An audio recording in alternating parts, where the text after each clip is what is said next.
They scan in at their first consult. They can tap right there on the phone what the date and time is of the surgery, and now all the content is dripping to them. Hey, it's a week before surgery. It's 3 days before. Or it's 8 p.m. It's the night before. Make sure you don't eat. You have to fast for your surgery. Or good morning. It's the day after surgery. This is what you should be looking and feeling like. It's day 3. This is what the surgical site should look like. And it walks them through almost like a constant coach, holding their hand. But this is all coming from the practice directly to the patient.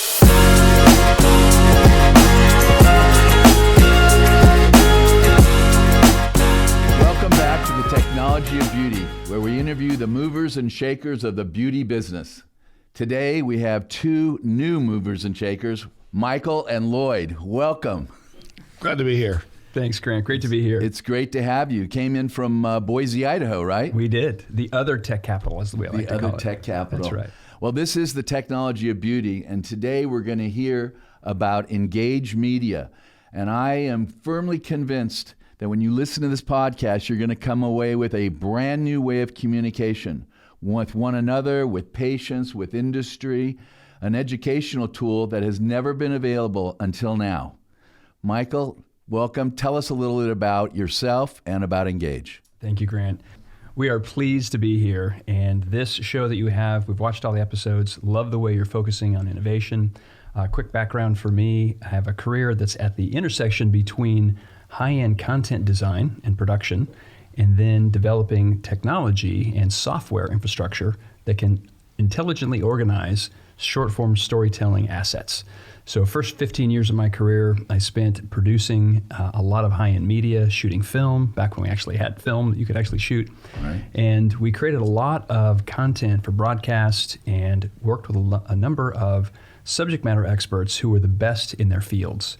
And we came up with new ways to take expertise and make it get very, very brief.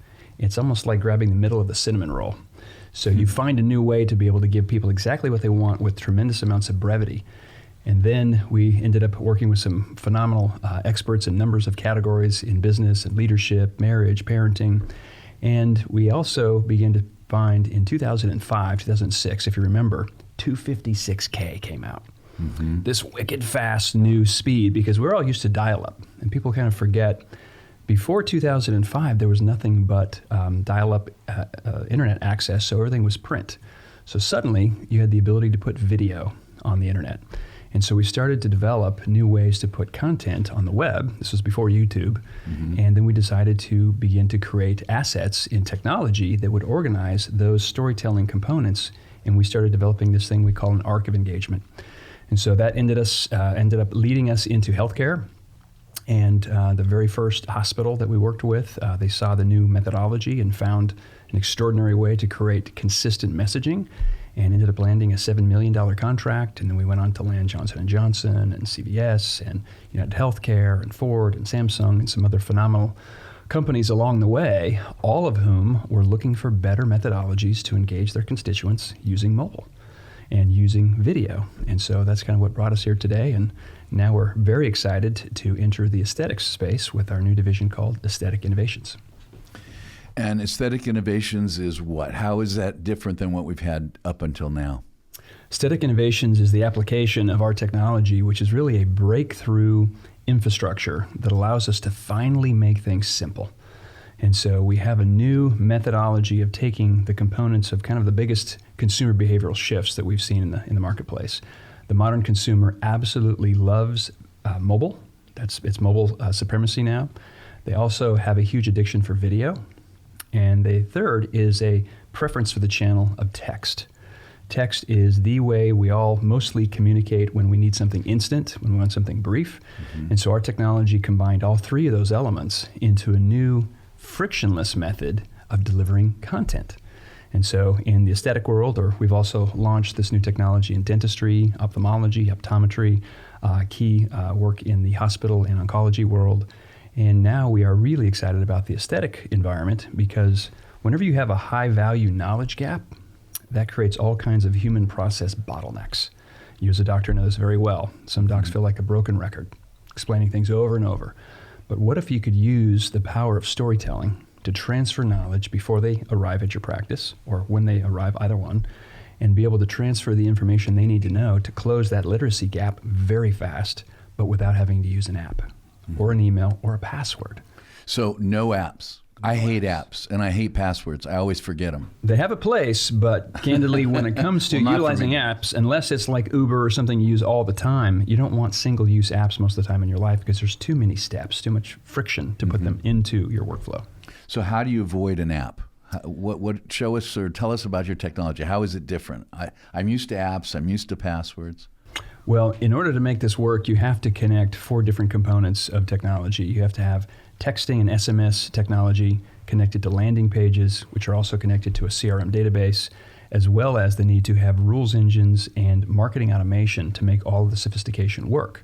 And so this technology that we're deploying in the market is designed from scratch to be done all in one unique interoperable system, which is the first of its kind in the marketplace. A lot of these systems, great companies like Marketo that exist for email marketing, but this has been designed from the ground up for mobile. And so now when you want to interact with a doctor, you can do it by simply sending a text, or you've seen the QR codes kind of make a big comeback. Right. We make the QR code behave in a way people haven't really seen before. So you can just point your camera directly at the QR code, and all of a sudden something pops up on your screen. You tap send, and it puts them through this beautiful yellow brick road of content in short form video storytelling. Okay. You kind of have to see it to believe it. You have to what? You have to see it to believe it and it's experience like listening to a magic trick, right? That's right. You've Not so optimal. Okay. Exactly. How about you, Lloyd? Where do you figure into all this? Well, my background is 35 years in technology. Started with a small company in Cupertino called Apple in the early days. I helped launch the Macintosh, ran Apple Education for a number of years, putting computers in schools and colleges. Then went to Washington, D.C. to run Apple Federal, our DoD Intel unit, which is a very quiet, lucrative part of the business. After that, I went to Verifone as Chief Operating Officer. Verifone makes the great terminals you slide your credit card through. And when the internet came along, we thought someone might want to buy something. What a novel idea. So we had all the patents on credit card processing over the internet. HP bought us for a lot of money, and I went into venture capital. Ran a $300 million venture fund out of Silicon Valley, but made the decision to move to Idaho and met Michael, got involved in his first company, his second, and now this is my third round with him. And have you been working with these other areas, dental and what do you say, ophthalmology? Dental, optometry, ophthalmology, and medical. And, you know, one of the challenges in building a platform like this is the technical elements to come together to make this work at scale is extraordinarily complex. If you try to just put the pieces together and kind of cross your fingers, you'd create sort of a camel, a horse designed by a committee that just doesn't look right and doesn't work right. And if you think about 330 million Americans, most of them at one point in their life are going to touch a dental office or an optometry office or interact with the hospital. So we had to build this thing for massive scale, no slowdown, has to meet all the regulatory compliance for HIPAA, TCPA, Gdpr, all these security standards. So what's going on behind the scenes to make everything you're about to see us talk about is pretty extraordinary. And you're already up and running in these other areas. We are. Eye doctors are using you. Right. Dentists are using you. Coming into aesthetics is sort of a perfect time for us because the technology's been built. It works on massive scale. It's been security audited by some big companies. We have a strong management team. We've got proof in multiple markets. We've got strong strategic partners. So it's a really good time to come into aesthetics and be prepared for the real bow wave of opportunities that are coming at us. Are you the only company doing this? What separates you from another Silicon Valley company? Well, you know, I think that we always like to think at Apple that it was not the technology so much. It was the experience that Apple created when people would look at the technology and watch how it behaves and open the box and things like that. And I think that that's what Michael's really been trying to drive from the beginning with Engage is trying to change the experience that the patient has as the information unfolds with the dialogue with the physician. They understand what they want to accomplish, what's about to happen, some of the fears that go with it, and also the costs that are involved. Trying to help them close that gap rapidly so they can make a good decision is all about the experience, not the technology. So we tried to build the technology so it just kind of disappears, but incredibly complex. I like to think in Silicon Valley that if I can think it, someone else might be able to do it. But we always try to think about making sure that we stay on the leading edge. And I think the biggest proof we have is some of the biggest corporations in the United States looked around for something like us, found nothing, and decided to do business with us. Did I hear Michael say that you're working with Alcon and Johnson & Johnson? We are. Alcon, Johnson & Johnson, Hoya. And is that in the eye business? It's in the ocular space. Okay. So tell me about the QR code. I've seen them in restaurants. I'm constantly now using QR codes to order my dinner.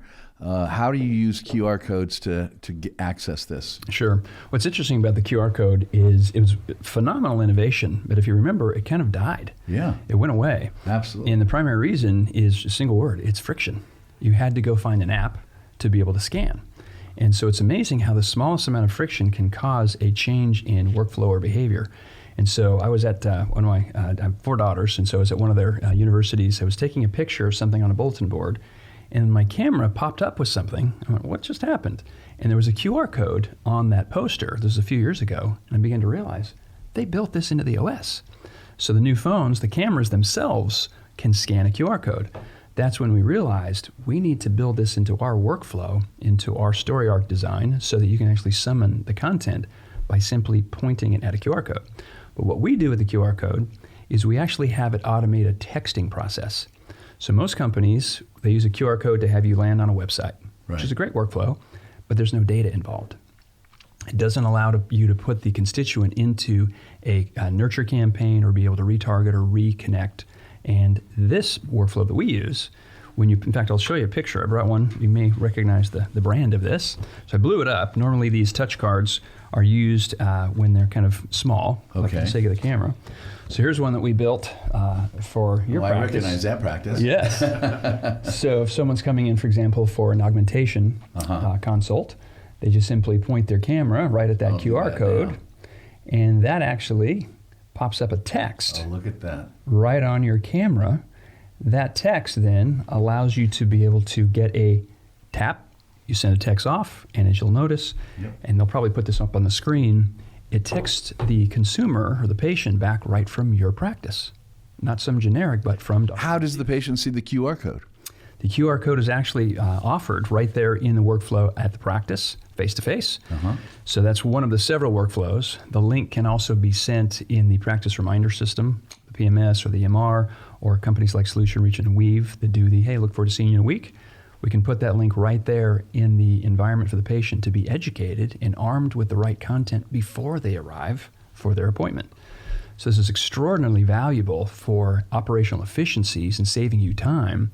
But so many doctors wish the patients knew much more about what they're coming in for before they get there. Oh, we all do. Yes. And we're tired of saying the same old thing over and over and over. Correct. So this new method is a combination of using mobile, but the text platform, what our system does is it builds in real time a unique URL that it pushes to that patient on their phone. And when our system realizes this cell phone number has never been recognized before in our system, our proprietary CRM opens up a new record and now tracks that patient's behavior from now on using their mobile number as the unique identifier. That's why we don't need an email or an app or a password. And is this HIPAA compliant? It sounds like you're kind of invading their space. Completely HIPAA compliant.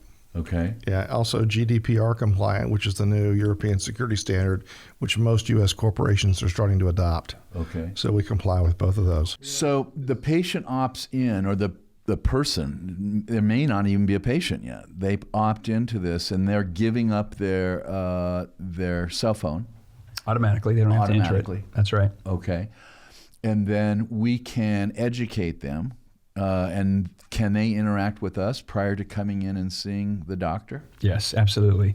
This is a whole new way to think about a workflow, started by the simplicity of really what's in it for the patient. The patient, when they're diagnosed with an illness or they're considering coming in for an elective procedure, there's a lot of knowledge gaps that need to be addressed before they can actually be an effective patient and before you can actually help them make a decision, especially when you've got out-of-pocket decisions. And so this allows them to utilize their favorite go-to method, their phone, but also to be able to do it in a way where they don't have to go through, of course, setting up a portal or an email or a password to remember. People are kind of really tired of having to manage more and more passwords and security.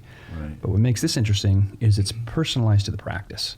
And so it's all coming from that practice. Our company is all about serving and making the doctor look like the hero, or in the case of large industry clients, making them look like they invented it, because it's all white label. But I think the experience is more than just the technology and more than just the on-ramp of the QR code. The last piece is taking the content, crafting it in a short-form video, beautifully rendered, so that it tells the story in a way the patient can understand. And what we found historically is if people wanted to get information, they go to Google or YouTube and watch some things. Quite often, the information they're getting is not clinically accurate. So working with key opinion leaders in industry to kind of craft the right kind of content is the last piece. So it's the technology, it's the on-ramp, it's the story and the content all blended together, which really gives us a unique advantage in the market. You mentioned industry. I'm kind of curious. Do you have any industry partners here in aesthetics, or who's putting this content together? Are you doing the content? Is industry doing the content? Are the doctors doing the content? You mentioned it's accurate content. Who's actually producing this content? Yeah, that's a great question. So when it comes to content, it's a blend of two worlds. We actually produce the content for these story arcs from scratch, working with the finest minds in the industry. We do a huge amount of listening and watching the patient and provider workflow so that when we build a content arc, it really mirrors what the provider and patient experience looks like as they go through that sequential relationship. And then when we have doctors who have their own content, we can drop that right into the library, because essentially what we've created is a lot like Netflix for business. You pay a monthly subscription fee and you get all of this beautiful library of content as well as all the technology wrapped in the brand of the practice. Mm-hmm. And then when we work with industry, they have an opportunity to be able to tuck their branded content into the library. So now you've got an opportunity to have the best of both worlds, and then it allows the doctor to still be the quarterback to decide, do they want the kind of generic workflow to explain this, or would they like the branded version that brings in the strength and the brand power and the R&D kind of background that will help present a more premium offering to that patient. But we also have the ability to allow that doctor to personalize and customize the content arc with his own unique assets that go out into the work. So the doctor can also be on his own videos or her own videos? Absolutely. And what's the length of these videos? What we found from ComScore numbers is the perfect length, like most songs are about 3 to 3.5 minutes, the perfect length of information-based video is about 90 seconds to 2 minutes. The problem with that is you can't really explain anything complex in 90 seconds to 2 minutes. But what you can do is put it into a sequence of content made to be consumed in that arc. And that's really been the breakthrough that we developed a number of years ago, to be able to do storytelling in an arc that makes it easy to consume. And it also allows us to do something we call drip-based engagement. So pre- and post-op instructions, for example, just like you tried that scan earlier, imagine the power and the simplicity of a patient going through a surgery date that's going to be coming up. They scan in at their first consult. They can tap right there on the phone what the date and time is of the surgery, and now all the content is dripping to them. Hey, it's a week before surgery. It's 3 days before. Or it's 8 p.m. It's the night before. Make sure you don't eat. You have to fast for your surgery. Or good morning. It's the day after surgery. This is what you should be looking and feeling like. It's day 3. This is what the surgical site should look like. And it walks them through almost like a constant coach, holding their hand. But this is all coming from the practice directly to the patient. So what happens if they don't watch it? Do you know it? We do, and that's kind of the exciting part. Does the doctor know? Yeah. Yes. So the doctor is able to watch and see if his patient or her patient has watched the video, say, the instructions? We built very deep analytics into the platform, so we can watch by practice, we can watch by patient, we can watch by video. We can also create something called an oops. So if they didn't watch something, we can kind of go back and gently remind them on whatever the determined sequence is and remind them to watch the video again. Once we've built the primary story arc and have got the experience down, we can actually go backwards and say, now, how do we build an arc for the staff inside the practice to make sure they're well trained? Okay. Also, how do we go forward and build some arcs for maybe loved ones and caregivers and other people that are involved in the decision making in the care, especially the post-op care? So it really becomes a multiple layers of story over time, all built around the same experience. So this can go to the spouse of the patient? Correct. That's right. We did some work years ago with what is now UnitedHealthcare for hepatitis C. Okay. So Hep C had a major new drug come out, Harvoni and Sovaldi, where a pill you could take for 90 days and it would cure you of hepatitis C, which is an incredible scenario. But we learned as we were working on the workflows of the story arc design that if your spouse used your shaving razor, they'd get Hep C. So we suggested, why don't we build a story arc specifically for the loved one? And so the very first video that the loved one received is, hey, as a spouse of living with someone who has this particular disease, you have your own journey to consider, and we're here to help you as well. So then we start dripping that unofficial caregiver or spouse that information to help them follow along in a parallel journey. And do the spouses sign up for this? just a simple opt-in, or it can be pushed to them. There are a number of ways. This is only one of the multiple methods of getting in. Or the patient can forward it to them as well. Correct. Yes. Okay. What's interesting, though, is one of the big questions I think you're asking also is, how well does it work? You know, we have a desire to take this company into pet care some days. So quite often we say, do the dogs eat the dog food? And I think one of the things we found is that in direct mail campaigns, if you get a 2.5% open rate, you're thrilled. Right. In a direct email campaign, if you get 10 to 15% open rate, you're thrilled. We're seeing 72% start and completion rate among the videos. The numbers are staggering. And so that tells us three things. One is we're making it really easy to onboard and get to the content. Mm-hmm. Two, the content is really good because they're getting to the finish line and watching the whole thing. And third is they're able to give feedback to the practice about what's unfolding. So with the analytics, so we set the stage, we take them through it, and then we tell the practice out what they're doing.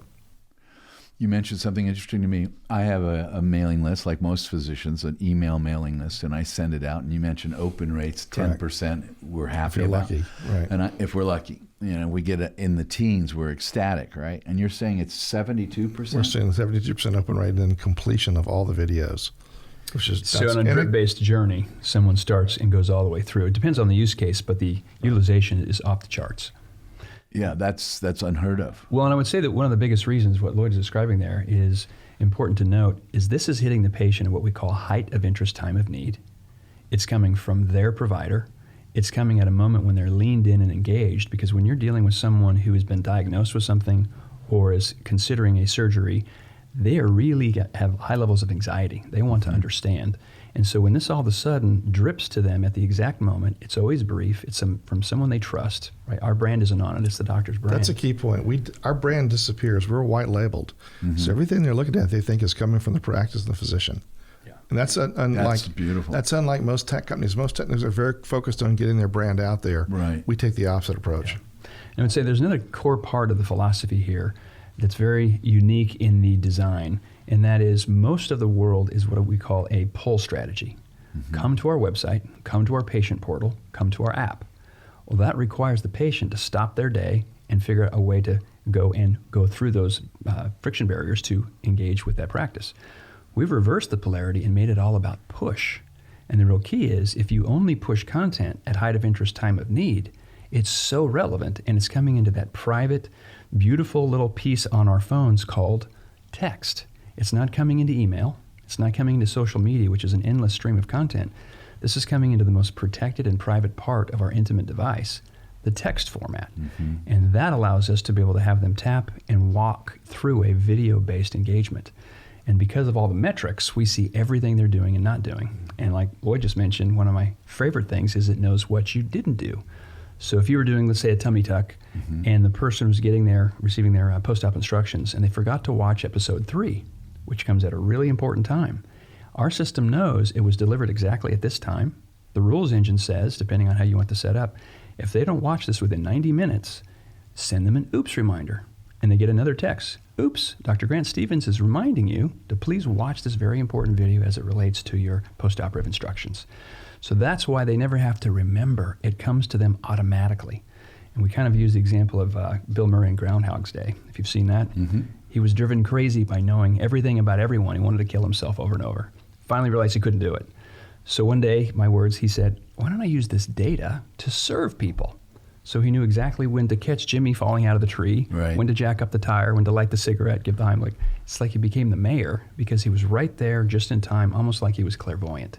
And doctors like yourself and others in the industry, they know so much about their workflows, they forgot how much they know. We come in and draw all that out and put it into this beautiful relationship with the patient that's automatic.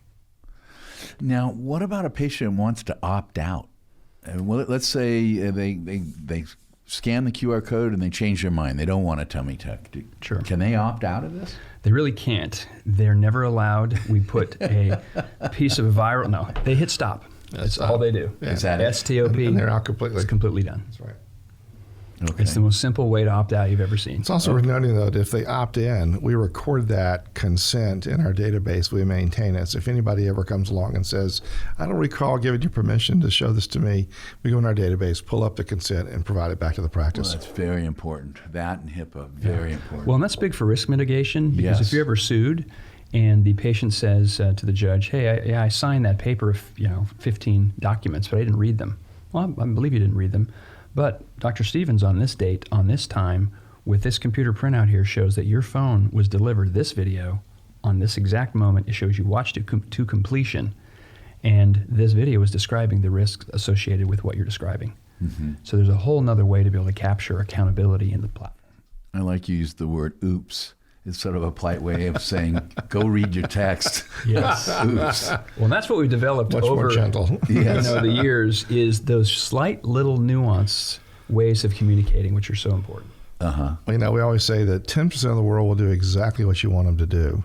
20% will do nothing you want them to do. But there's 70% in the middle that know they have to do something the right way. Uh-huh. All we're trying to do is make it really easy for them to do what they need to do. It sounds like it. Now, where does industry figure into this? Industry has been an incredible opportunity for us because industry cares more about connecting with the practice and the patient than anyone. Because in the case of, you name an industry, let's say ophthalmology, they have the number one surgery in the world, which is cataract surgery. And so everyone who's about 65 to 85 years old is going to eventually develop cataracts, which are just like the back window of a convertible. If you've seen how they just It's over cloudy. time, they get hard and cloudy. They go in and cut it out. Well, there's an opportunity to put a new lens in your eye that you can see perfectly, but insurance only covers the basic version. If you want to pay out of pocket $2,000 to $4,000 per eye, you can now have what's called a premium intraocular lens. With better vision. And then all of a sudden you can get rid of glasses. You can see near, intermediate, and far. So, Wow. an 80-year-old woman can thread a needle with no glasses on. So it doesn't work for everyone. The physiology has to line up. But in the majority of patients, there's an opportunity for this. The problem is most people just go with whatever insurance covers. Well, the educational component, so we do a lot of shadowing. So I went through and shadowed one of many cataract surgery consults. It's 2.5 hours it takes to go through a cataract surgery consult. And so they're overwhelmed with information. This technology for industry helps the reps as well as the doctors rapidly educate the patient so they can understand all of the components that will be involved, including the optional out-of-pocket pay, but giving the layers of value of why. So depending on the use case, everyone in the industry that we've met with has had an extraordinary and fast relationship to us. In fact, we've only been in the aesthetic world for 60 or 90 days so far, and thanks to some high-level relationships, we're able to land two of the biggest names in aesthetics within the first few weeks, and some have already been deployed depending on when this airs. It is a phenomenal thing to work with the industry players and the industry leaders because they have amazing innovation and technology, but they have to educate doctors. Doctors have to educate their staff and the patients, and this technology makes that simple. I can see all sorts of applications in my life. When I have patients come in, they're asking me which is the best filler or which is the best toxin or the best breast implant and so forth. And I can certainly see where this would have application, and I wouldn't have to give the same talk thousands of times. Well, and in your world, you have a portfolio of products. Right. And so when someone wants to come in, let's say for a neurotoxin, well, there's a lot of other things that patient doesn't know they don't know that we can help them understand. I also think that because we're talking about elective elements, whether it's a premium IOL or some of the services you provide, there's also a financial decision in the back of their head. They're thinking very carefully about how much they want to spend, how do they prepare for it, how do they pay for it over time. And our platform is uniquely equipped to help them kind of make the financial decision as well.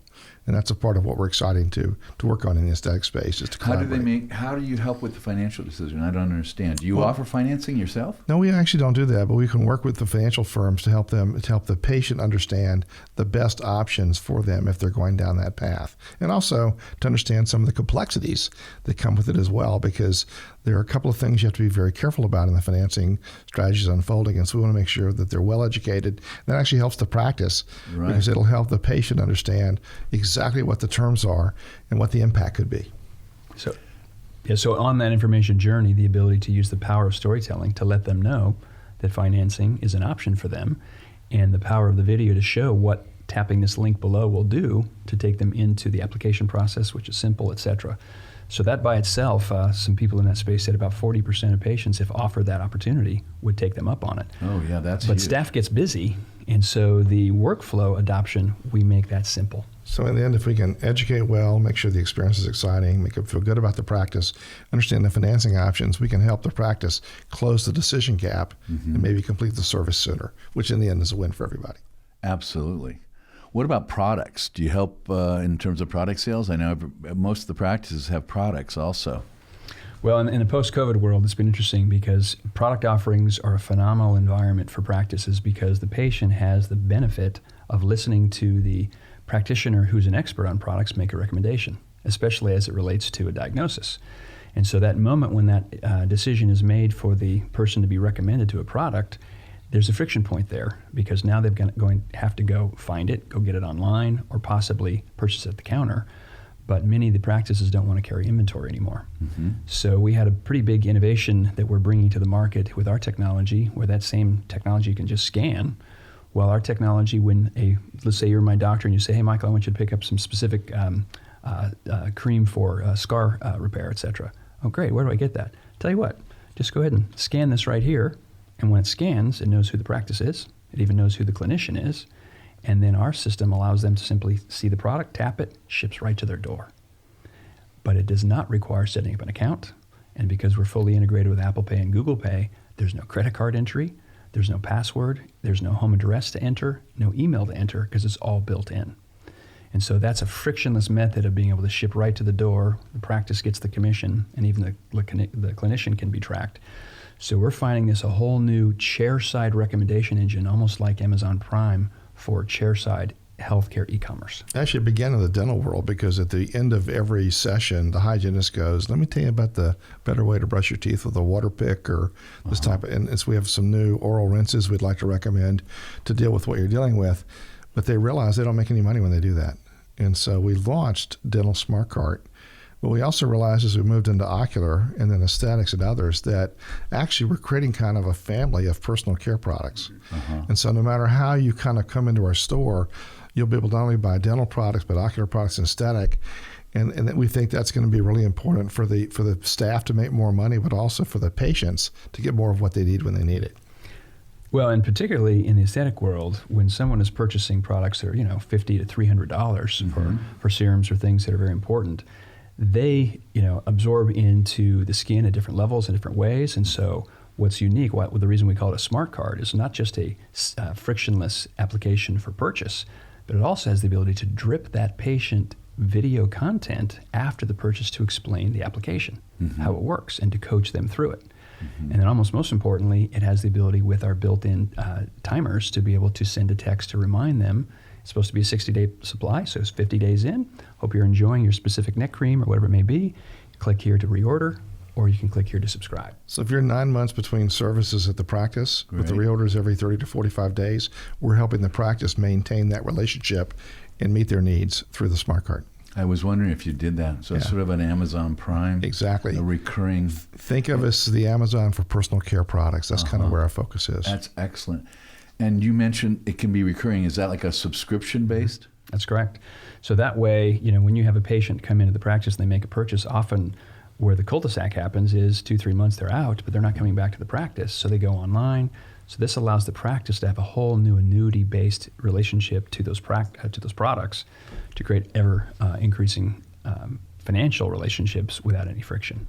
I think we've all been there before, where we run out of product and we're not due to go see the doctor yet, whatever that is. Yes. That's ingenious. And to the patient, it's a delighting moment because it's coming back from the practice, hey, you should be about out.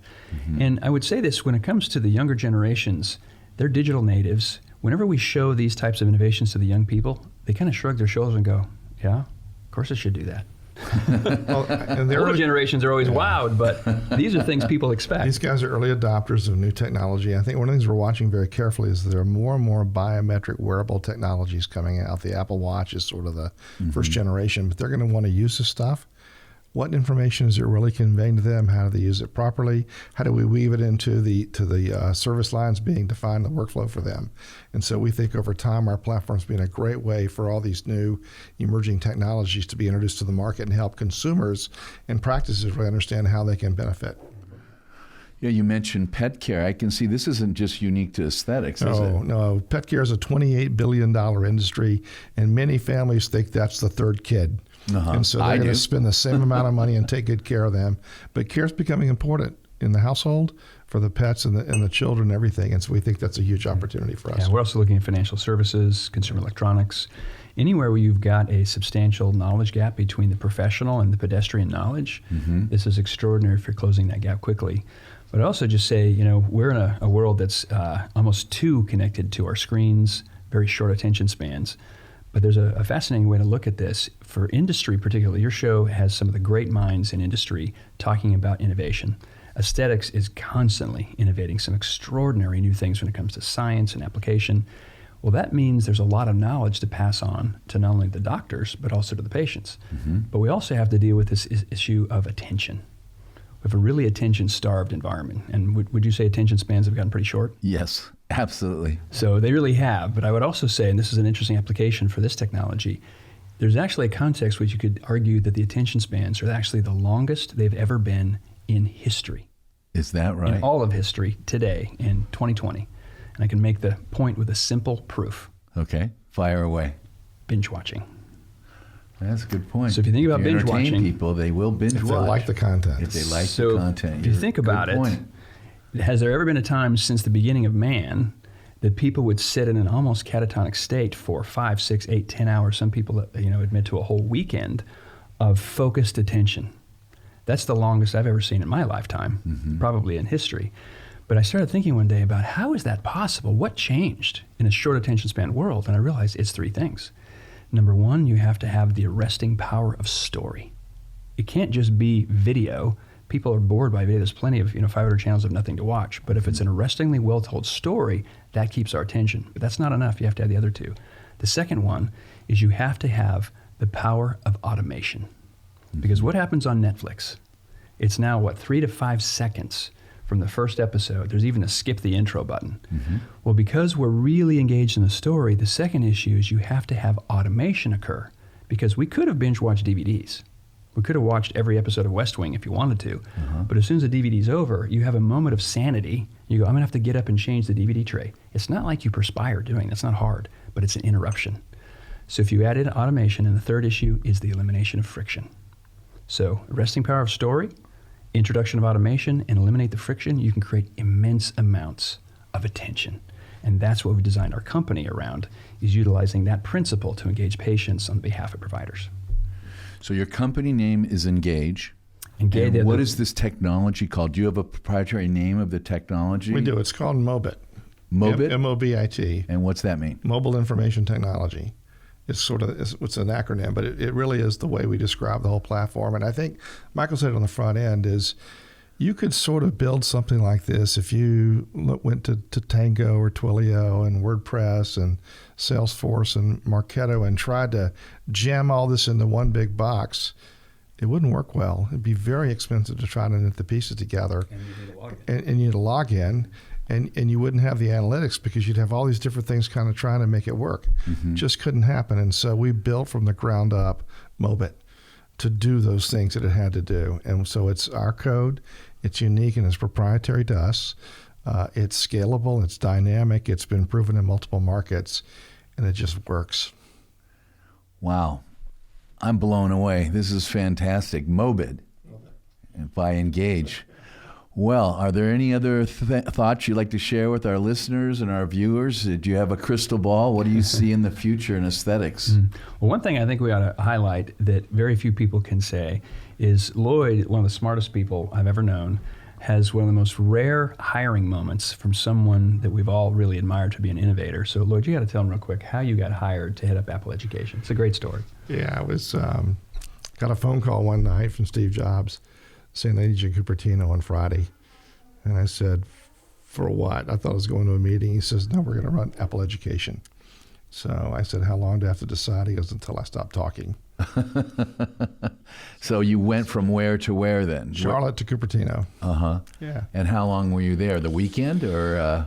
Well, I stayed there 3 years before I went back to Washington, D.C. to run Apple Federal. So it was just kind of a crazy ride. So did you develop Apple Education? Developed it, yeah. With a great team of people. In fact, the way we got into higher ed is we actually went into the UCLA bookstore. We're walking around one day and asked the store manager, Tim, said, can can you sell anything? And he goes, yeah, pretty much. Why? And we said, well, can you sell a Macintosh? And he goes, we can try. Let me see. And he sold 10 in like an hour and goes, bring me more. Uh-huh. And so we told all of our reps around the country to go focus on the bookstores right away. And within a year, we were doing almost $500 million on university campuses. Oh, we darn. Because IBM was really resistant in their was block. really resistant to fighting us like crazy. But, it's the proof of how young startups who don't know any better will look around and try to find the gaps in a market opportunity and then drive state through it and exploit it very fast. Whereas big companies that are institutional in their nature, they just aren't flexible enough to kind of try a different path. Mm-hmm. Well, this certainly sounds very novel and original, and I want to thank you guys for coming to the Technology of Beauty and sharing this with us. It's been an absolute joy to have you, and I look forward to participating. Oh, honor to be here, and thanks for your leadership in this space and always taking a look at what's on the forefront. Appreciate it. It's my pleasure. Thank you all very much for joining us on the Technology of Beauty, where you can meet the movers and shakers in the all things beauty. And every other Tuesday, we're on at about 1 o'clock Pacific Standard Time. We hope that you join us. Take care.